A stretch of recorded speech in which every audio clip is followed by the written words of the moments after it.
let's talk about Dominic Szoboszlai then, Errol, because we were live on the watch along and he was getting a lot of stick. I think there was at times where, he was getting on our nerves a little bit. I think it's fair to say during the game. Again, social media reaction is always a little bit OTT, but he was getting a little bit of stick there as well. According to FOTMob, 7.4, which was the second highest, only behind Ryan Gravenberch. SofaScore, 7.3, again, equal with Van Dijk, only 0.1 behind Ryan Gravenberch. And then 6.94, which was equal first with Ryan Gravenberch from the guys who scored. What was his individual it feels like the stats. I'm going to call bullshit, I'm not going to lie. It feels like the stats here have maybe they I don't know what the word is, propped up his fucking performance. Maybe they like the stats suggest he played well. The eye sometimes this is where stats and eye test disagree, because I don't think either one of us would sit here, and I don't know if anyone at home would disagree, and feel free to let us know in the comments or whatever now. I don't think anyone would sit here and say they thought Dom Szoboszlai had a good game, but all the stats seem to suggest, or they're saying he did. Yeah, but if you just looked at the computer and looked at the stats, oh wow, Liverpool lost, but Szoboszlai must have had a good game. No, he didn't. He fucking stunk out the gaff. Let's just call a spade a spade. He was shit. I don't think he was good at all today, really. He wasn't effective in the final third. He wasn't making that extra. That, if he was supposed to play the 10 almost, he wasn't really. There was no link up on that right hand side, which we've seen. I know he's moved in a little bit, but he's not really making that link up between Trent and Salah as often. I thought some of his passing, again, just looking after the ball, taking care of it. There was a couple of turnovers that we had, and I think he's guilty of giving the ball away on at least 2 out, maybe the 3 of them that we do go on to have in the second half. And it's just careless passes to no one. I'm looking at the stats, trying to figure out why. He had 2 shots, he had 3 chances created. 2 of 3 successful dribbles, 3 of 6 long balls, 1 of 2 tackles, didn't have to do too much there, 4 of 4 in the air, 100%, which again, that probably boosts your stats up a little bit as well, 5 of 9. So I think what they're saying is actually without the ball, he was good. He was impressive, which obviously takes into account. But Liverpool had 70% possession. So if you've got 70% possession, what are you doing with the fucking ball? Yeah, we're expecting more from an attacking point of view, and I think it's fair to say. Well, just a control point of view, just being, it's like, you are the box to box, you are that midfield maestro almost, because you have that license to be able to chip in defensively where needed. You've got the cover, you've got the extra side people on that side with the likes of Trent. They're dropping in over on that right hand side. You've got Gravenberch there behind you. You've got that license to kind of pick up those pockets of spaces, get in behind the lines there in between. And there wasn't a lot of space to exploit, but that's where I'm expecting you to use your intelligence. Be clever about it, be a little bit cute, find little areas on the pitch where you can hurt the opposition team. Yeah. And he never really looked to do that. He didn't look explosive at all in his play today. His passing, those stats there suggest that maybe some of his passes were better than what we've seen on the TV. Well, no, to be fair, I was about to say that's when there's a stat here. Pass accuracy was 77.2%, which was, again, Trent got a little bit lower, Salah got a little bit lower, but other than that, like he didn't look after the ball. He makes he's got 3 key passes, 3 attempts, 3 good. So that's the good bit about it. I think what the stats are saying is he's done some bits right, but also you're right in saying basically 3 out of 4 times he found a man, and the 4th time he never, is what the stats say. And they're what stick out for us, especially when we're all the easy ones, and we're all, especially when you're frustrated as well. You're either losing the game for a while, as Liverpool were for a while, or even when they were chasing, 0-0 and trying to get involved.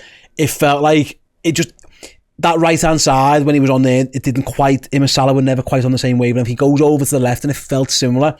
Like, I think it'd be stupid. But it would be stupid. I think I'd also blame this defeat on one person, because I actually think Liverpool's front 5. And obviously, by that I mean McAllister, Szoboszlai in the front 3 all underperformed. Yeah. The subs who came on in those positions didn't really do much better either. So I'm not going to put it all at Szoboszlai's feet. I think that would be unfair.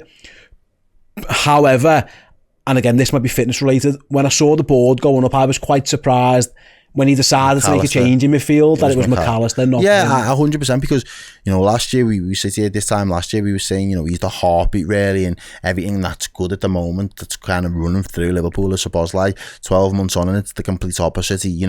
If that was a heartbeat, we was on a life support machine. Like we fully was on a life support machine in that second half because there was no rhythm. It lacked any real composure or control. And as I say, when the one word I kept saying even in the build-up was we've got the quality there to shine through, even if it does become quite a frustrating afternoon. At some point our quality should tire them out to the point where we're able to expose them, and we never really ever looked like doing that. We could still be playing that game now and we'd be drawing blanks, mate, because we didn't have the ability and the class on the day to really cause them any threats. Again, I'll go back to the Ipswich game. Ipswich were in it for a while, but we was peppering the goal. There was blocks on the line, there was bodies on the line, he was throwing last-ditch tackles in. There was not enough of having them on the ropes. We didn't have them defending for their lives enough. Everything that they did as a defensive unit, Forest, was from a place of comfort. They're used to playing without the ball. They're used to not having to... Sorry to go back to Szoboszlai. I'm just thinking, as you're speaking there, when a game's open and things, I think that you will get the best of Szoboszlai. You know, his stats in the last few weeks, his running stats, and he gets about the pitch and he's pressing and his harrying are all fantastic. And you know, he was a major influence on all three of Liverpool's wins. He wasn't always perfect at Old Trafford. You know, but his work rate was there. And he does get, you know, he's getting involved and things like that. I think in this type of game against a low block, that's where I've still got question marks about him, in terms of, we know we can score from distance, but we don't really see enough of that. He doesn't appear to me to be like that cute little player who's going to pick a lock. No, he's not. Like Harvey Elliott, who's injured, unfortunately for Liverpool, he wasn't available. Maybe he would have been a good option off the bench. I'm sure he would have come on if he was fit. It just doesn't seem against these teams who are going to sit deep, and Liverpool are going to see a lot of them. And listen, especially at Anfield. Yeah, of course. I'm not fucking sitting through that for the next fucking year. Fuck right off. I think, like I say, if all five of you from five underperform, you're going to struggle against those. So someone's going to have to step up.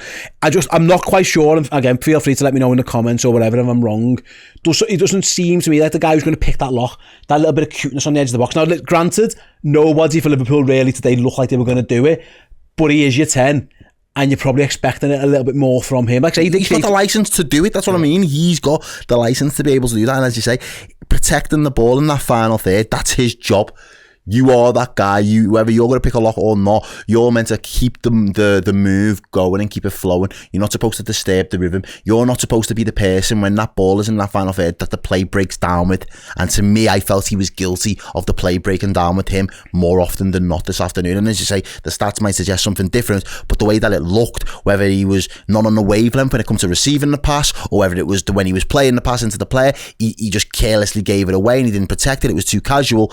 You're the one player that, if you have that license, you have to perform better to facilitate that fluidity up in the final third of the pitch for me, because that's your responsibility. And I think he's going to get a lot more time to be able to do it. But if you know you said before, you know, players given a nod again to go again and slots not rotating. If that's the case, he fancies you and he thinks you're good enough. You've got to take that responsibility and you've got to grab it with both hands, because there are other players there. He might not be on the same level, but they'll think, well, I could have done better there. Are you surprised that, and going back to the stats ratings, then he's been rated as really as having a relatively good game? He wouldn't have got higher than a 5. He would not have got higher than a 5. When we do ratings and stuff like that as fans, you see journalists or whatever in the paper, what would you give him? Yeah. I don't think I might be wrong and I'll go searching. I would be shocked if anyone's given Szoboszlai around the 7s, 8s. No. He's got like 7.4 like he's got here. There's no chance. 7.3, 6.9. It feels, again, stats tell there's different ways to watch football and analyse football. I was quite surprised by that. Was you quite surprised by that? Yeah. When you was reading them off air before, I was thinking there's no way. Like there's genuinely no way. And then obviously when you drill into them and you look at them, there's arguments as to why they propped up his numbers and his stats. But in terms of the tangibles that we see on the pitch, it's slim pickings really from his performance today. And again, I don't want to be overly brutal again, because as you say, he's had a good start to the season and everybody's entitled to have an off day. You just don't want your 5, 6, 7 players out of your 11 having the off day all at the same time. And I think that's where Liverpool have kind of let themselves down today, because nobody, and even in the little 2s and 3s, said, hang on a minute, we're better than this. Like me and you are going to fucking play up for it today and we'll win the game for the team if we have to. Didn't really ever look like that. And as I say, him being the 10, assists and goals are going to come into your metrics for how well you perform this season, and up to now he's fallen short of being able to deliver on a couple of them. Absolutely. Let us know then in the comment section below. What would you have given Ryan Graham? Sorry, Dominic Szoboszlai, like I say, 7.4 from FOTMob, 7.3 from SofaScore, and 6.94, which actually is the joint highest mark from the guys over at Who Scored as well. So it seems like the stats people are more impressed than perhaps me and El would have been given our marks. I'm with you, mate. I wouldn't have been anywhere near that as well.